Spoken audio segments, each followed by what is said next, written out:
back. Today we are in the garden. I am fixing to start pulling some of the corn. We've got 6 rows of sweet corn.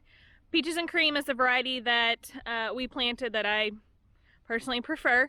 I've been kind of watching and checking, and I think we're ready to start pulling it. So today I'm going to bring you along, show you what I look for when deciding if the corn's ready or not, and how I process the corn. I will be freezing the corn in quart-sized bags. There's a couple different ways to process the corn. I have done both of these ways. The way I'm going to show you today is how I have found that I prefer to process it.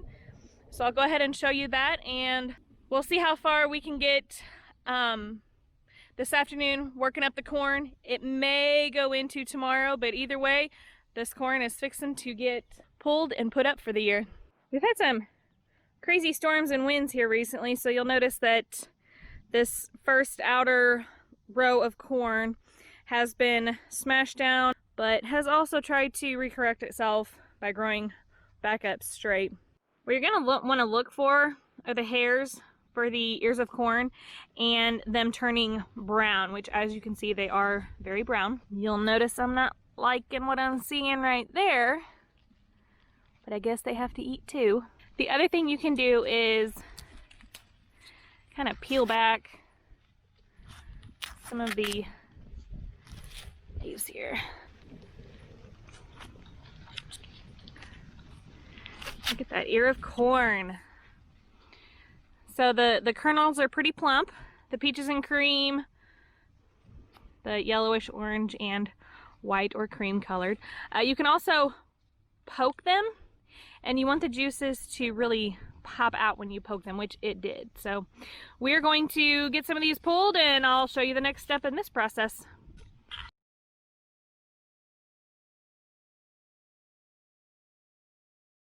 Okay, we picked 1 row of corn from the garden, and my galvanized tub is completely full.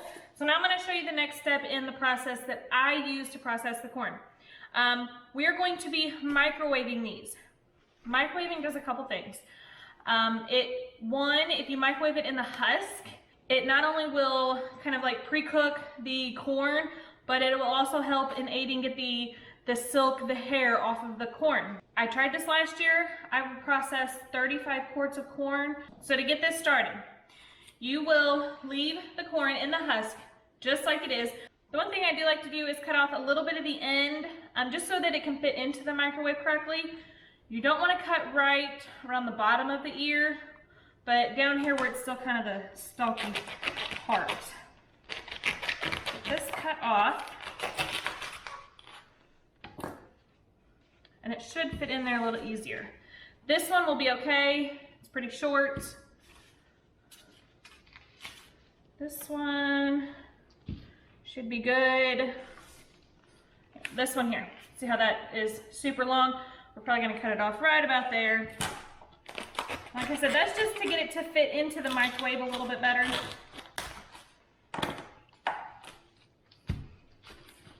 Here we go, we'll get these into the microwave.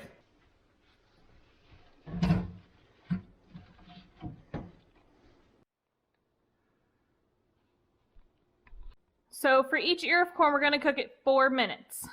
We've got 4 ears of corn in the microwave. I'm going to have the turntable off, and I'm going to add the time of 16 minutes. You may be thinking 16 minutes, that's a long time just for 4 ears of corn. You've got a whole bucket full to get through. When we get this going, time will go by faster than what you think. Once those get out of the microwave, I typically set those aside because they will be extremely hot. I will let them cool down for just a few minutes.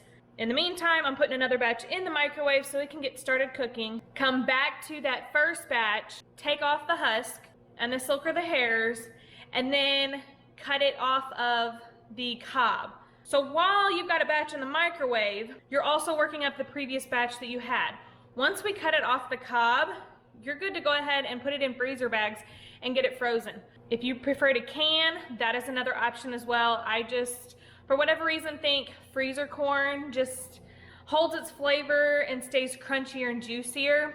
Just my personal preference. We've been eating on last year's corn for a year now, and I think I'm down to maybe 2 quart bags left.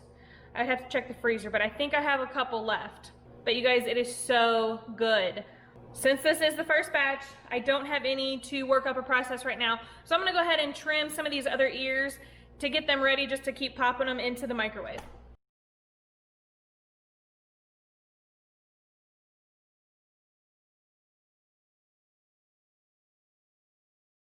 The first batch of corn that's in the microwave still has about 4.5 minutes left to cook. And as you can see, while it was cooking, we went ahead and trimmed off the ends of the rest of this first row of corn. I've got a pile of scraps and ends that I'm gonna go ahead and take out to the compost. Multitasking at its best.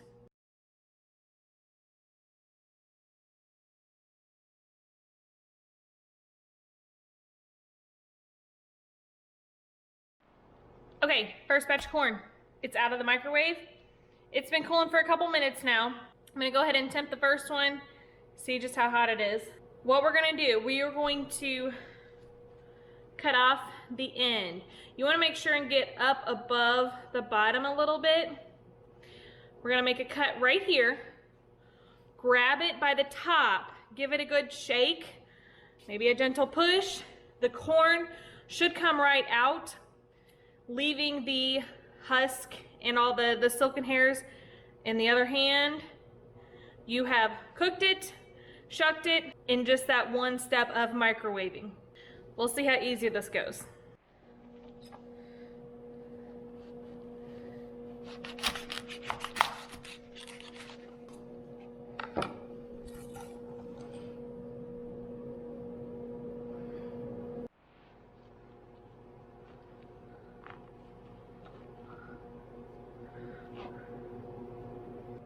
Okay, there's a little bit of silk here. It won't be perfect, but this is so much easier than doing it, what I say, the hard way. I'm gonna cut right here at the end because I had a friend who must have gotten hungry, needed a snack. Cut this off, and then we're going to go ahead and cut the kernels off of the cob. Next tip and trick, get an Angel Food pan and use that to put your corn on while you cut it off the cob.